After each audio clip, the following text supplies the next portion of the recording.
My grandfather is now well into his 80s. Time has slowed him down, but in his youth, he was a force of nature, an iron-willed engineer who spent decades working deep in the forests, hauling timber with nothing but machines, sweat, and the dream of building a better country. He wasn't just a man with a job, he was a man with a purpose. They say some men fall in love with cars or women. My grandfather, he fell in love with a crawler tractor, a rugged, mud-covered machine that stood by his side through storms, floods, and brutal winters. That machine wasn't just steel and bolts, it was part of him. They worked together for years, roaring through the wilderness, dragging fallen trees out of the forest like warriors returning from battle.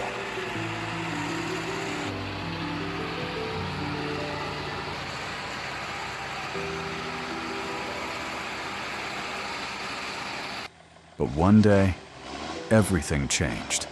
A mechanical failure, a hillside too steep, a log too heavy. The crawler snapped. My grandfather was injured, badly. He was airlifted to a hospital, and the doctors told him something no man like him ever wants to hear. You'll never operate machinery again. And just like that, it was over.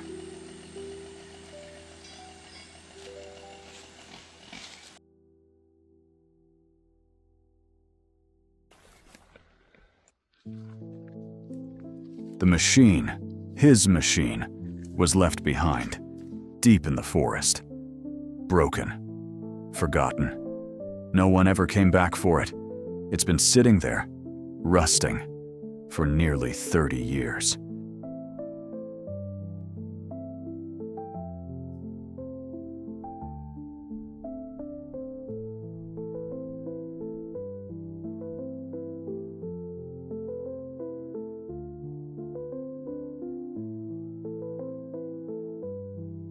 Today, he lives a quieter life in the countryside with us.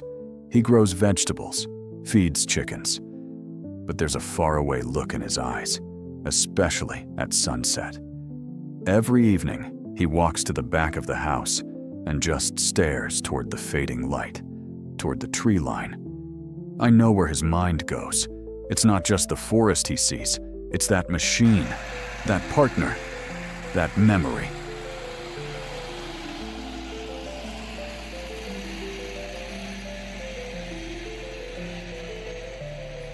He keeps track of the days, carving tiny notches in the wall with smooth little stones he collects from the garden.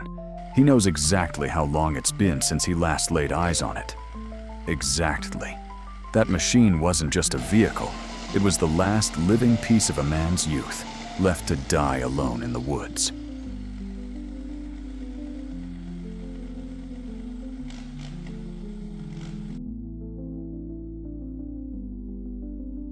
It was just another afternoon at school. I was sitting in the mechanical engineering lab, working on my final thesis, a piece I'd poured my heart into. It was more than just an assignment. It was a tribute to the man who set me on this path, my grandfather, my mentor, my hero.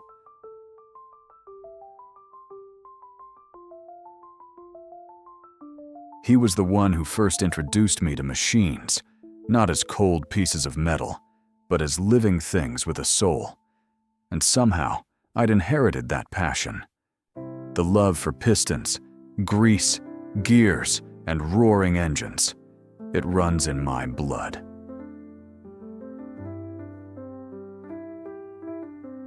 Then my phone buzzed. It was a call from my grandmother. Her voice was trembling. "Your grandfather. He's in the hospital." My heart stopped. I dropped everything, grabbed my keys, and drove straight to the hospital without thinking twice. The moment I stepped into that cold room and saw him lying there, fragile and hooked up to wires, I knew. This wasn't just a checkup. This was serious. But even in that state, the first thing he said wasn't about the pain. It wasn't about himself. It was about the machine. His voice was weak, but his eyes burned with a fire that age hadn't touched. "You have to find it," he whispered. "My crawler. It's still in that forest. Don't let it rot there. Bring it home." That was his last wish, and I couldn't say no.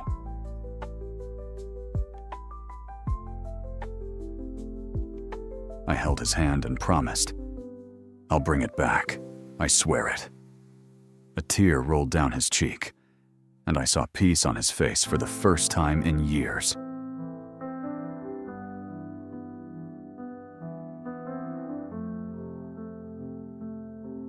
Later that evening, my grandmother handed me a folded, yellowing map. It was hand-drawn, faded in the corners, with red pencil markings tracing a trail deep into the forest. It led to the exact place where his machine had been left to die. I didn't wait. I packed my gear, grabbed the map, and walked out the door. This wasn't just about a machine anymore. This was about legacy, about love, and about keeping a promise to a man who gave me everything.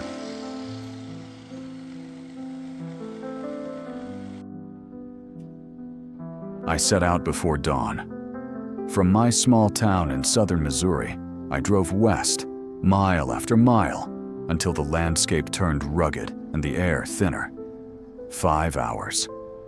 Over 312 miles of asphalt, gravel, and winding mountain roads, all leading to one place, Colville National Forest, Washington State, one of the last wild frontiers in the Pacific Northwest.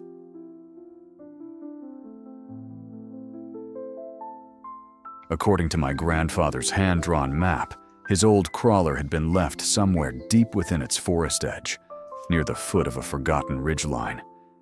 Decades of wind, snow, and silence had passed since that day. But I was here to break it. I parked the truck at a ranger checkpoint, threw on my pack, and started walking. The trail was barely visible, just a faint scar in the undergrowth, almost reclaimed by time. Fallen branches creaked beneath my boots. Birds scattered. The only sound was the whisper of wind brushing through pine.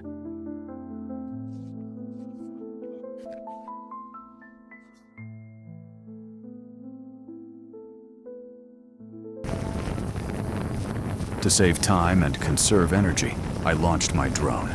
It climbed into the sky with a soft whir, scanning the terrain below, sweeping across ravines, overgrown paths, and wild thickets. I followed its camera feed closely, praying for a glimpse, hoping.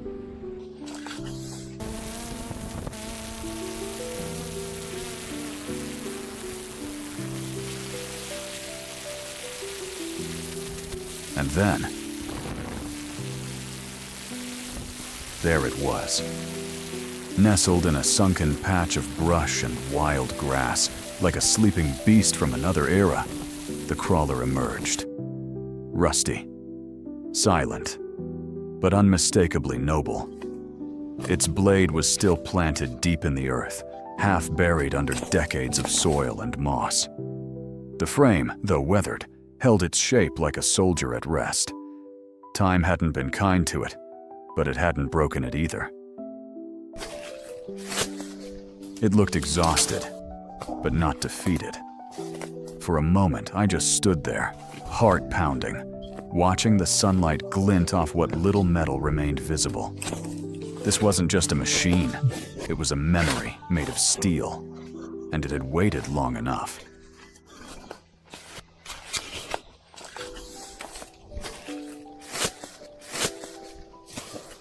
I stepped closer, brushing aside vines and weeds, and for a moment, everything went quiet. There it was, the machine, wounded, weathered, but not gone. I knelt down and began to inspect the body. The frame was coated in layers of rust, the kind that takes years to grow like bark on a tree. Hairline cracks traced along the steel like old battle scars. Some parts had warped from years of exposure to harsh seasons, scorching summers, brutal freezes. But strangely, everything was still there. No stripped bolts, No missing gears, no signs of vandalism or theft. It had been left behind, yes, but not forgotten. I turned my attention to the blade. It was massive, almost 3 feet tall, solid steel, and heavy as sin. Still fitted with a manual tilt system, primitive by today's standards, but fully swappable for hydraulics if I ever got to that point.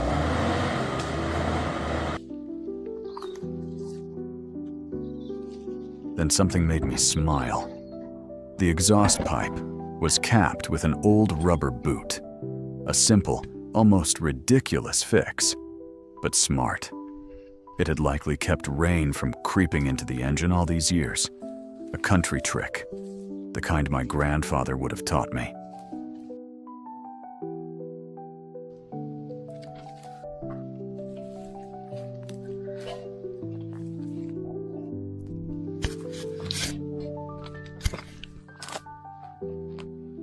I crouched to check the tracks. At first glance, they looked fine, but then I saw it. One side had come off its drive sprocket. A retaining pin had fallen loose, leaving the chain sagged and misaligned. That wasn't going to be an easy fix.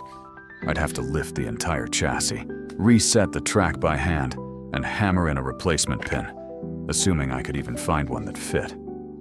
Still, I wasn't discouraged.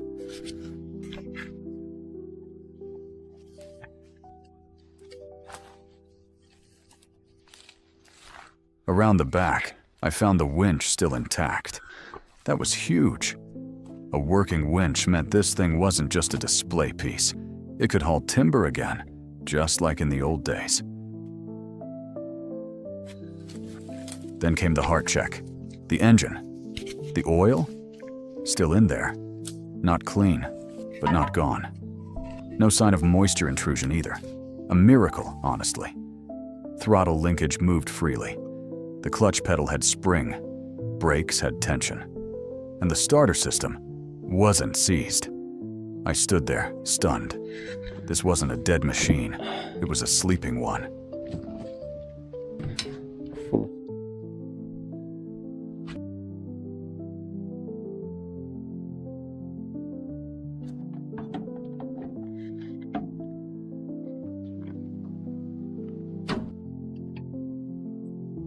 I sat down to test the control system and shook each part one by one.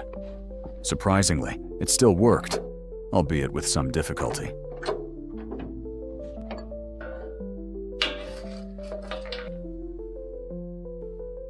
I can still see the bottom of the pool. This is a 12-volt electrical system and requires a fairly large battery.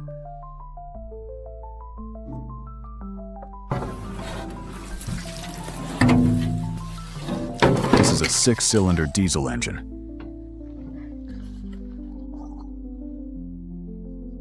I don't see the turbo here. Maybe it's hidden somewhere. I had no tools with me, just a drone, a camera, and raw curiosity. But with nothing more than sight and touch, I was confident. There was a 70% chance I could bring this beast back to life, and that was enough.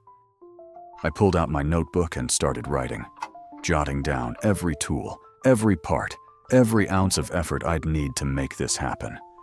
This wouldn't be easy, it wouldn't be quick, but it would be worth it. I turned and looked back one more time at the crawler, swallowed in grass and silence. "We're not done," I whispered.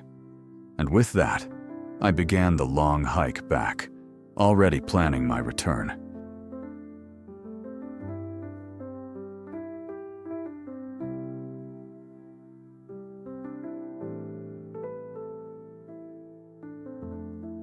Hello everyone, good day to everyone.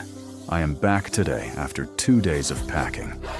Now I am clearing the trees and grass around this worm with a chainsaw. I proceeded to add coolant and pour diesel into the fuel system. A few days later, I came back. But this time, I wasn't just a curious grandson with a camera. I was a man on a mission. With tools, jumper cables, a fully charged battery, and a heart full of resolve. I had made a decision.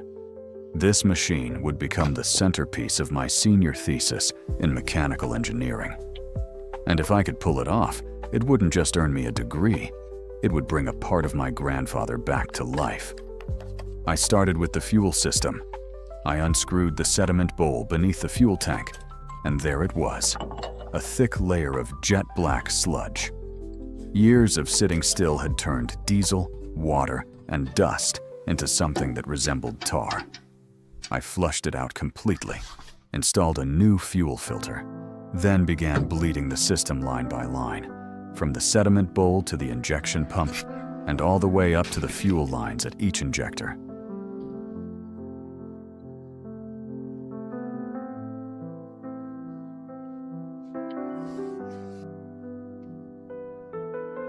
As the air hissed out of the system, I could feel it. Something was waking up. Tiny drops of fuel started ticking into the lines, like blood returning to veins after years of stillness. That sound, tick, tick, tick, was the sound of possibility.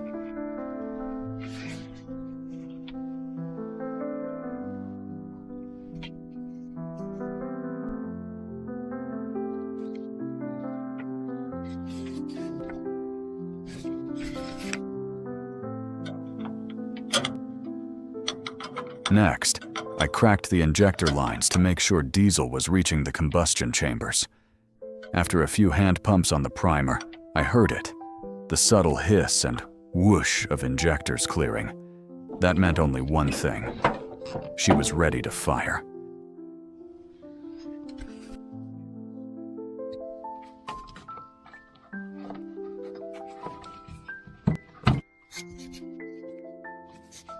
I popped open the air filter, surprisingly clean. No nests, no dust, no signs of rats or rust. A miracle.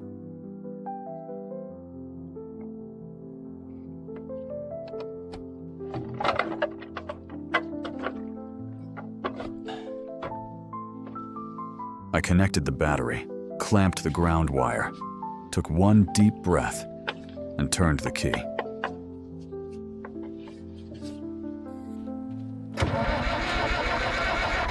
I nervously pressed the start button, knowing it wouldn't start, but still hopeful. This time, it failed. I continued pressing a few more times. The purpose was to distribute the lubricant throughout the engine body after a long period of non-use. I think the combustion chamber is not getting fuel. Now I need to open the injector and check. It's common for air to get trapped in the fuel lines, causing an insufficient fuel supply to the combustion chamber. This lowers the injector pressure and prevents the chamber from reaching the proper conditions for ignition. After removing the air from the fuel line, I tightened the injector nozzle into the engine. This time, I made sure that the fuel was completely introduced into the combustion chamber. I can't wait to start next time.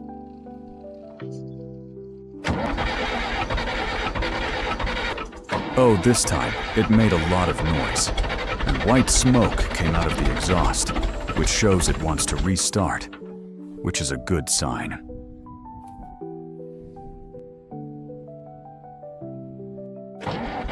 I continue, and I'm full of hope.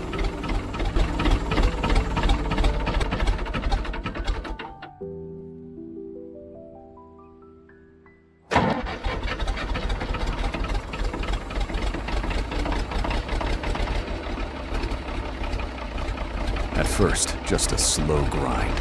Then, with a cough and a deep metallic growl, the engine came alive. "She's alive," I whispered, unable to contain my grin. Not bad, for a machine that's been dead for over 15 years.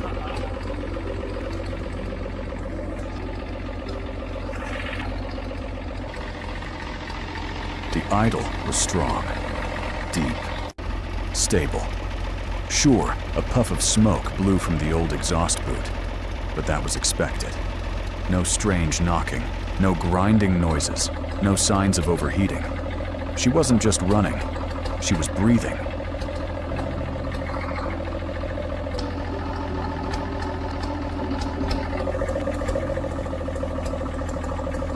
I tested the function of the control system and found it to be working quite smoothly, as it is lubricated by the pump's oil.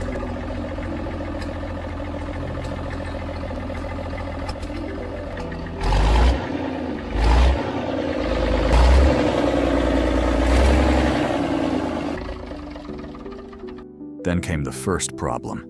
A thin line of diesel started dripping from the base of the fuel pump. The gasket had dried and cracked over time. I knew the fix wouldn't be easy. But I also knew the leak was slow and the pump wasn't pulling in air.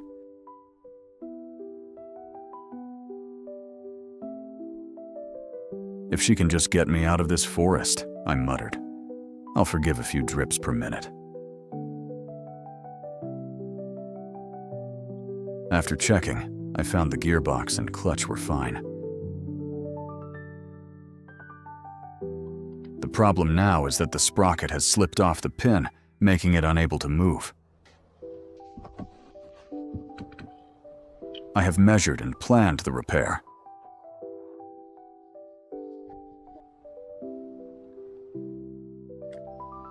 I have this pin, if it fits, can replace it. Oh no, it doesn't fit.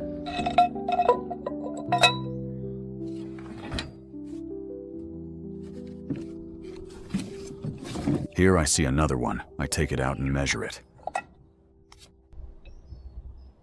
Glad it fits, just need a little tweaking and it can be replaced. The soul of this beast wasn't in its engine or its blade. It was in the steel chains that let her move. Without them, she was nothing but a statue. And tomorrow, I'd bring her feet back to life.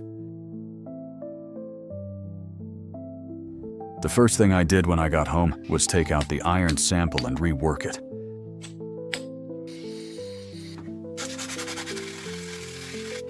I need to take it to the lathe and cut it to the desired size.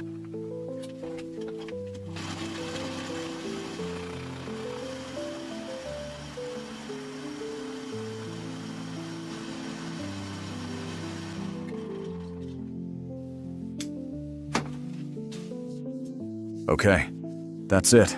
I couldn't wait any longer and hit the road immediately. This time I returned determined to get my grandfather's beetle out of this forest.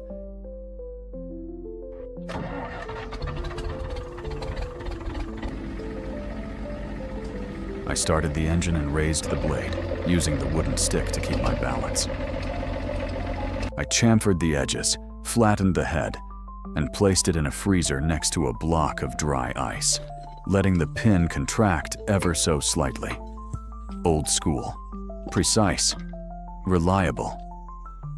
Using a 20-ton jack, I lifted the left side of the crawler, stacking blocks of timber until it balanced just high enough. I clawed the track back onto the rollers, fighting hundreds of pounds of stubborn steel. It was like solving a puzzle with 600-pound pieces. Every link had to be aligned perfectly.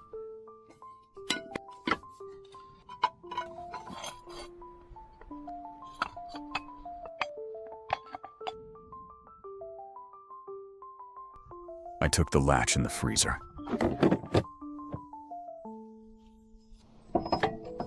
Sweat dripping, gloves torn, I raised my hammer. Tunk, tunk, tunk. The sound echoed through the forest. Steel striking steel, like a heartbeat returning to a body long still. Then, with a final deep swing, thwack! The pin slammed home, locked tight. I staggered back, breathing hard, staring at the tensioned track, now stretched like a war bow. It's in.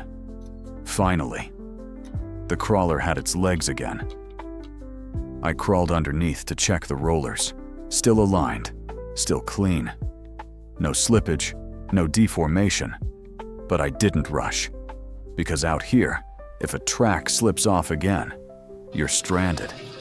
No second chances.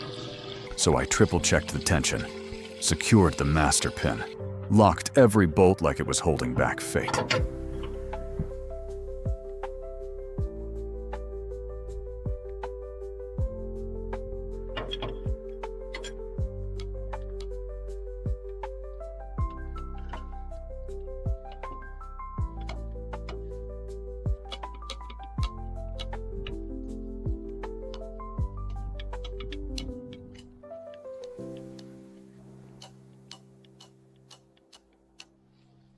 After lubricating all the parts on the car, I filled the gas tank and added engine oil and climbed into the cabin.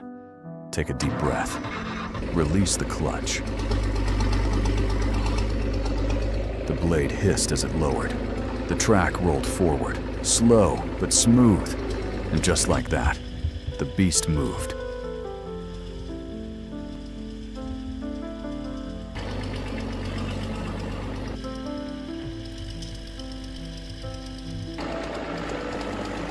Oh, surprisingly, the engine is quite strong. Maybe it's because my grandfather took good care of it before.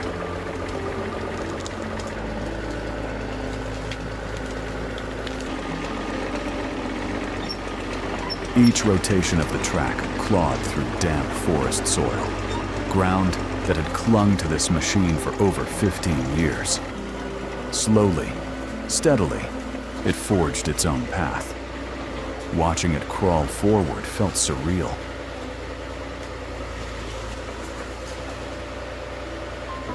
I couldn't believe my eyes. This iron giant, thought to be dead, forgotten, was alive.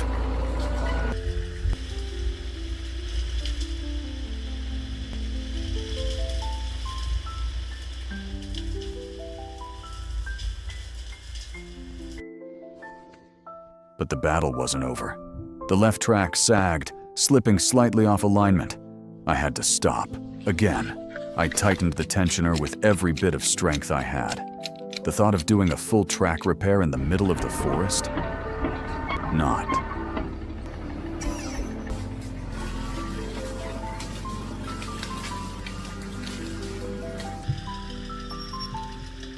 The exit from the forest was now gone, and I was forced to create a new path myself.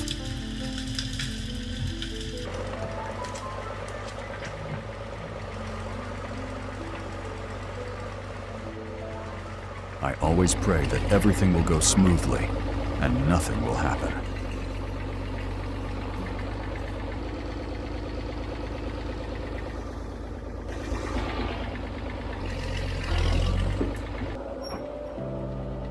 There were times when I thought I couldn't get past the big tree roots or high mounds of earth.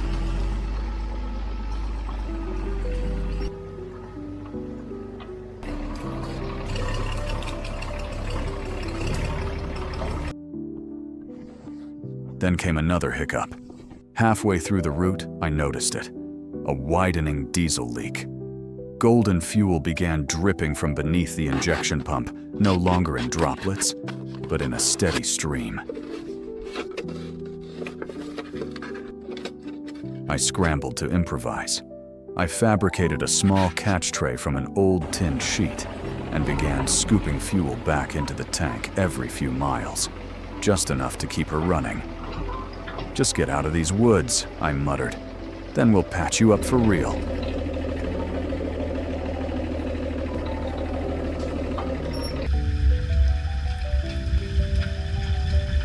I kept going. Further down the trail, I heard an odd fizzing noise. I popped open the transmission cover. Foam and moisture. Likely condensation after years of stillness. But the gears still shifted. No grinding. No broken teeth. The drivetrain was hanging in there.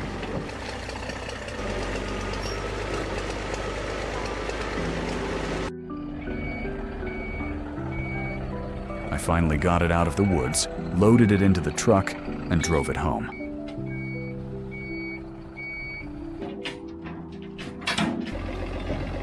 The ride back wasn't peaceful. Every pothole made me flinch. I worried about the leaking fuel, about the master pin I forged, about the rusted bolts that might vibrate loose. But deep down, I knew. The hardest part of the trip was getting it onto the truck to transport it back. It was too heavy, too wide to simply drive up the ramps. I stripped off the blade assembly, saved hundreds of pounds. We laid down steel plates as makeshift ramps. Then, inch by inch, I guided the crawler up, adjusting every foot, balancing every pivot. The trucker didn't want to be filmed. I respected that. I shut off the camera and focused. That's why you can't see footage of us loading the bulldozer onto the truck in this video. I did it. I brought a machine back from the dead. What once sat as a forgotten rust pile in the woods was now ready to breathe again.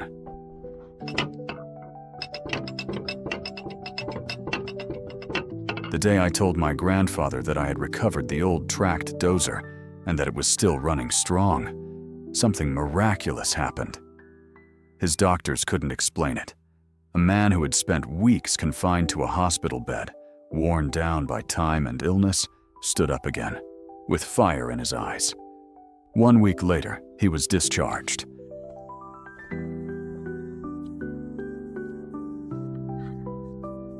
At the same time, I had just finished restoring the final components of the dozer.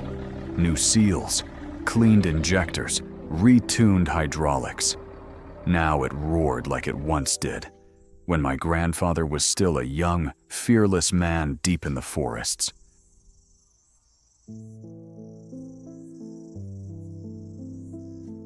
When he finally laid eyes on it, he didn't speak. He just fell to his knees, a grown man in his 80s, crying like a boy. We all wept with him, me, my grandmother, even the neighbors who'd come to witness it. 30 years apart, and now they were together again.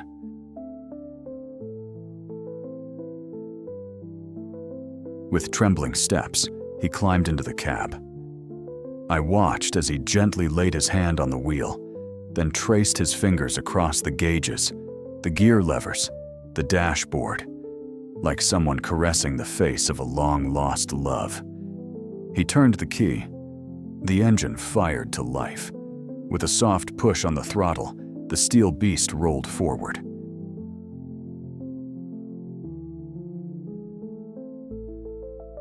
He hadn't driven a machine like this in over 3 decades, but his hands moved as if no time had passed. Graceful, confident, precise. For a moment, he wasn't an old man anymore. He was a legend, reborn.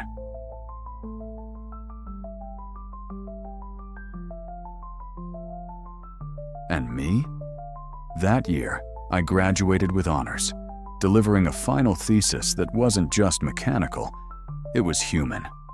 It was about love, perseverance, legacy, about the things we fight for when the world tells us to give up. What does it feel like to see someone's lifelong dream fulfilled at the edge of their life? Drop your thoughts in the comments below. Let's talk about dreams, machines, and the people who never let go of them. Share this story with anyone who needs a reason to keep fighting. Like this video if it moved you. Subscribe to follow the rest of our journey. Because here, machines don't just run on fuel, they run on hope.